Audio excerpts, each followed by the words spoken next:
Hi, this is Bobby Kimbrough, and welcome to Off the Cuffs. I'm excited today to have with me a friend of mine, Miss Peggie Wells from the CATCH program. Ms. Wells, I'm excited to have you. Welcome to Off the Cuffs with the Sheriff's Office. Thank you. I am delighted to be here, Sheriff. Yeah. Yeah. So, what we always do is like for our guests to tell us a little bit about themselves. Tell us what your program is because, while I know what it is, those that are watching it or will be watching it don't have a clue.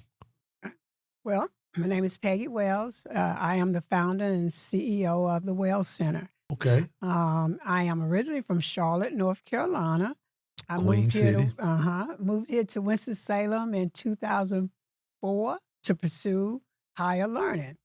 For the sake of the CATCH program or the Wells Center is the reason I moved here and decided and knew that I needed more education to help me along the way. Mhm. So I've been here now 12, 13 years, I guess. I think I call it home. Call it home. Yeah, It is. call it home. Yeah.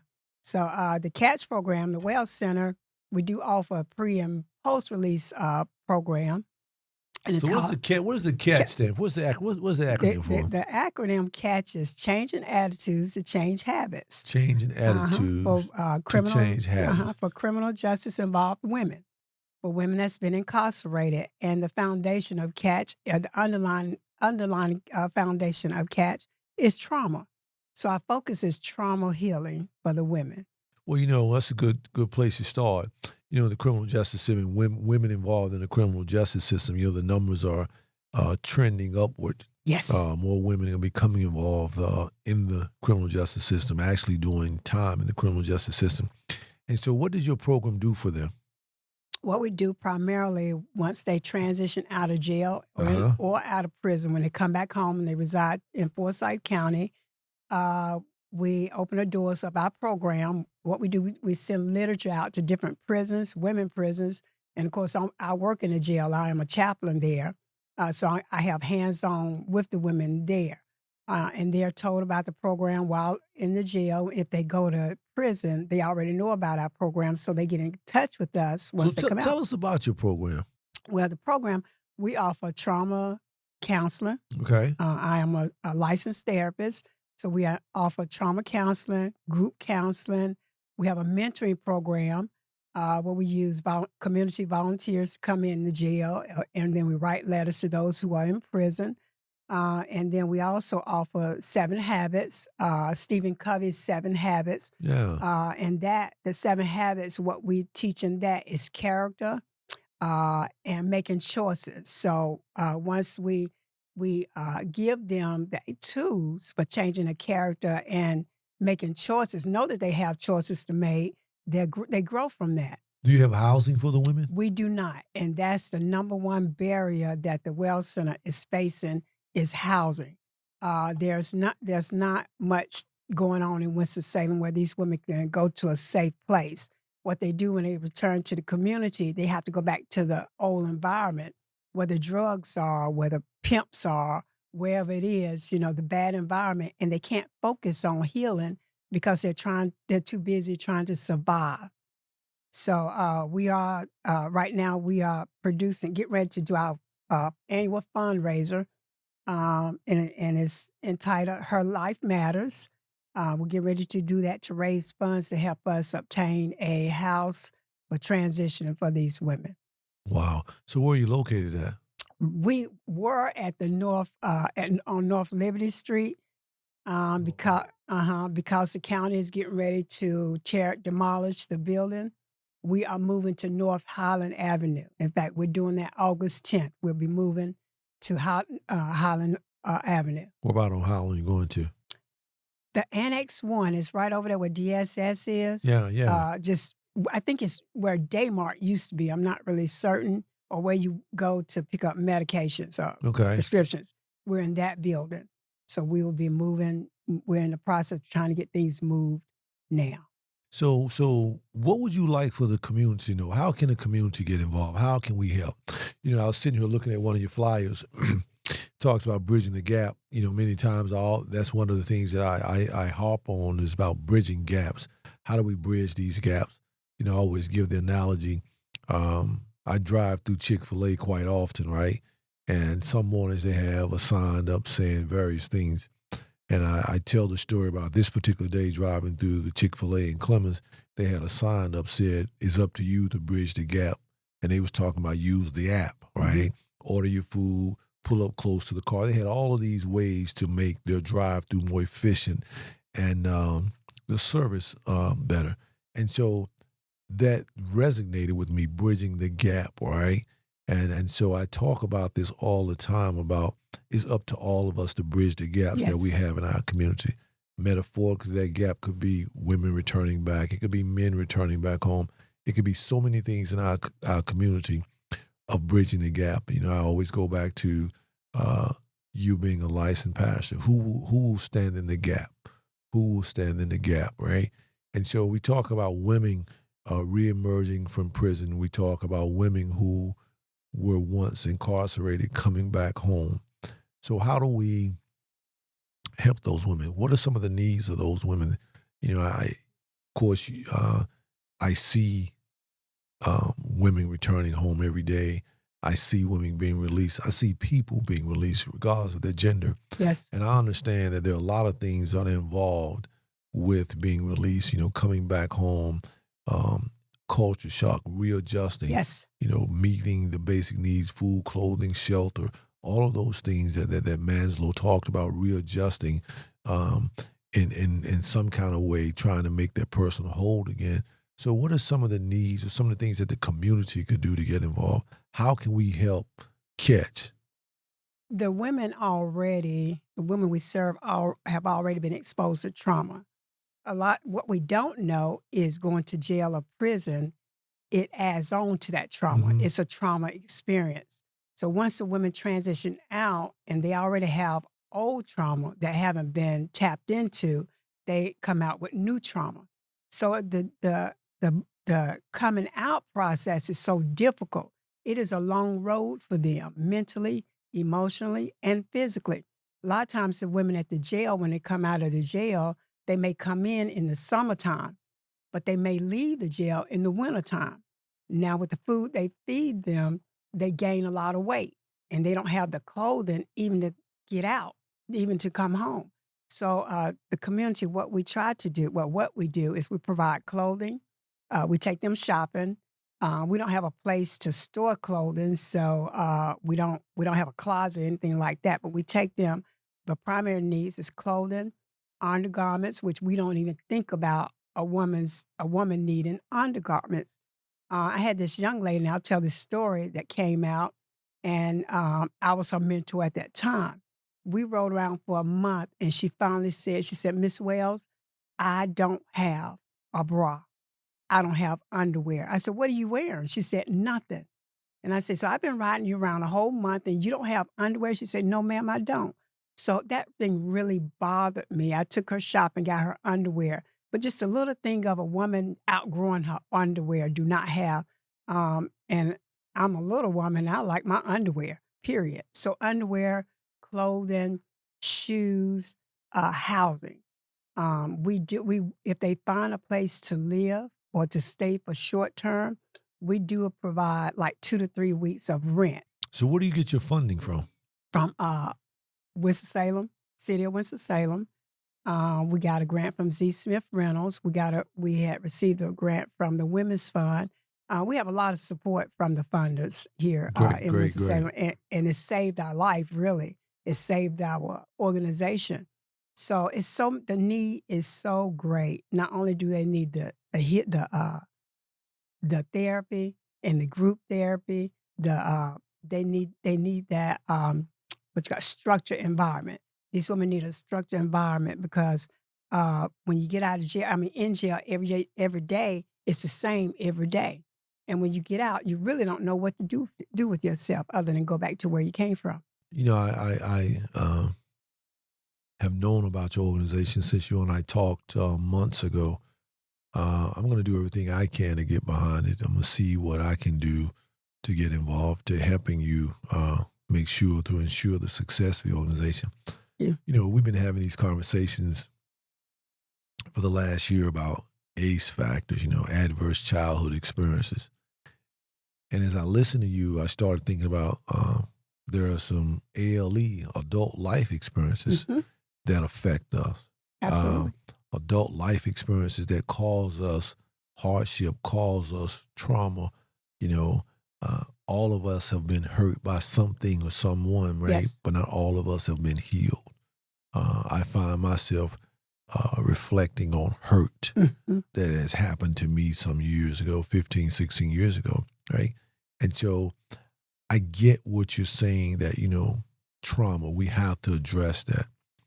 But at the same time, I think that a lot of things that are happening in our society, the trend, like, for example, changing women being incarcerated now more than ever, Yes. women coming out of incarceration, coming back to no skills, right? Yes. How do we break that trend? And so, we have to start thinking about training. We got to arm people with training, a skill set. We've got to arm people with something more than just conversation. Right. And so my question to you is that if you had a wish list to the community, right? And I always ask, it's a wish list, your vision board. What would you want from the community? Because what I have found out is that this is, in my opinion, some may disagree, this is a very giving community. It is. The Yes, it is. community has responded in ways that I can't imagine when I put an ask out there or I have a request. And so I think that this community, from what I have seen, while we may bump heads, but all families bump heads, we are a family in this community. I think that if you had to ask as to how you can help women that are still a part of this community, they may be absent for years, but they're Right. coming back to their community, Right. right? Right. And they have a chance to be vibrant. They have a chance to still go on and live productive lives. What would your asks be from the community? My ask from the community would be financial resources. That's the ask, because we're trying to get a house for them, a safe place where they can reside, and we're trying to help them provide their needs as well. Not only that, but we have a program that we're putting together under Catch, and that is under the social justice equity. That's where we are, when they proceed through our program, if they desire to become entrepreneurs, we will help them pay that financial cost to get through whatever it is they need. If they want to go to beauty school, if they want to be do culinary, if they want to be peers, right now we do provide the financial help for peer support certification. We have one young lady is now doing substance abuse counselor.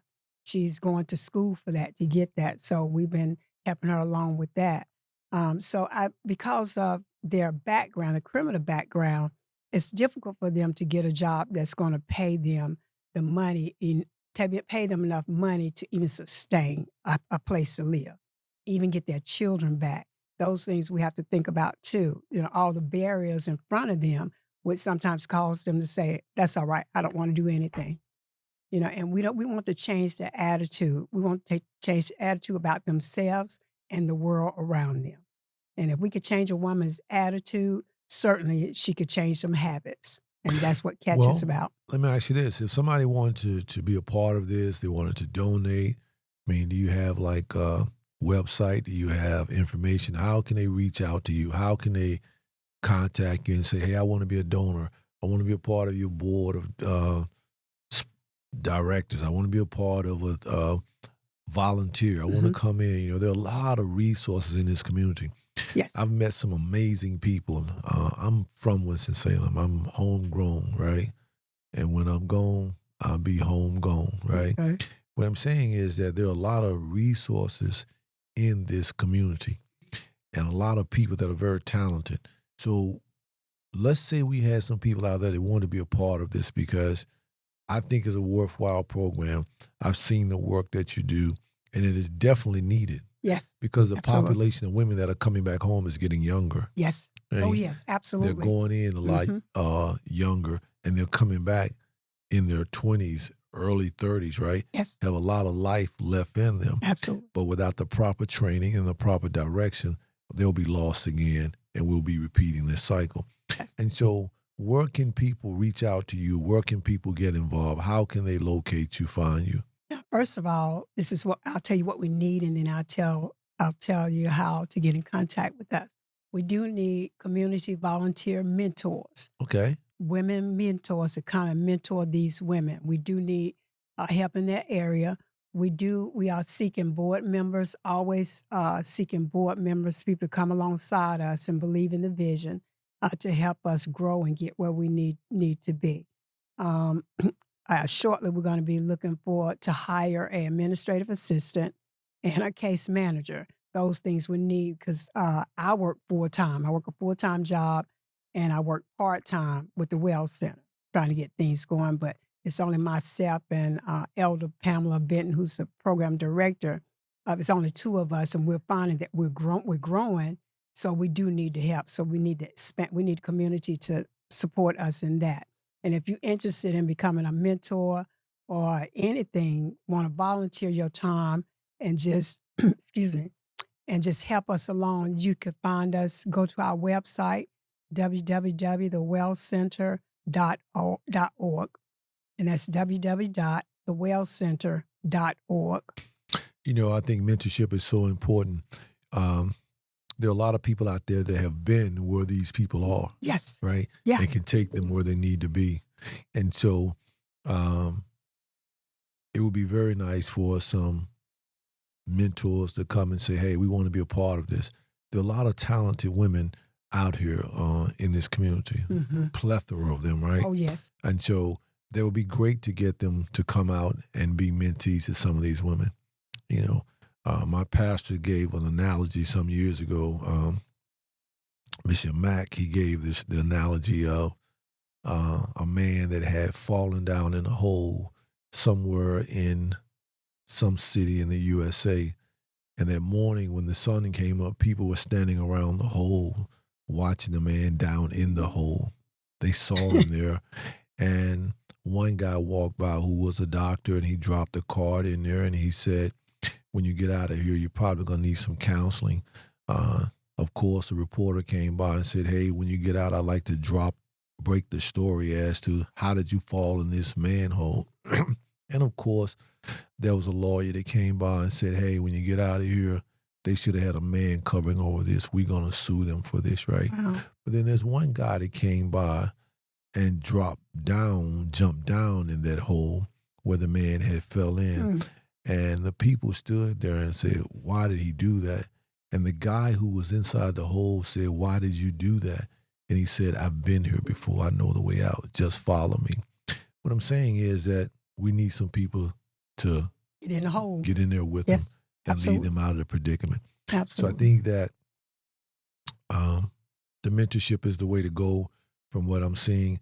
I hope that you get all that you need in terms of funding, all that you need in terms of support, because it's going to take all of us to change the narrative. I see that every day that I come in and out of the building, every day that I come in and out of this society, this environment, it's going to take all of us. When you see all the things that are happening around this community, it starts to realize that this is not just your problem, my problem. It is all of our problems. Absolutely. It's going to take all of us to get us out of this problem. Yes. It's going to take all of us to help these women that are coming back, the men that are coming back. It's going to take all of us to save our children. Yes. You know, all of us experiencing or have experienced ALE, not alcohol law enforcement, but adult life experiences. Absolutely. We've experienced some life experiences that we need help from. And so with that being said, as always, I give our guests the last word. Anything that you want to say, make sure you give the address, phone numbers where you can be reached. And you're more than welcome here. We consider you a friend of the Office of the People. If we can help you, we're here for you. Don't hesitate to reach back out at us. But before we go, I want to give you the last words. Thank you, Sheriff, for your kindness and your support. We really appreciate you. To the community, we really, really need your help. We really need you to come along the Wells Center and help us help these women. I see these women every day. I work with them every day. and my heart is always tugged on with what they need and where they are in life. When I think about it, one of those women, that could have been me. I grew up in the ghetto, a single family, a home.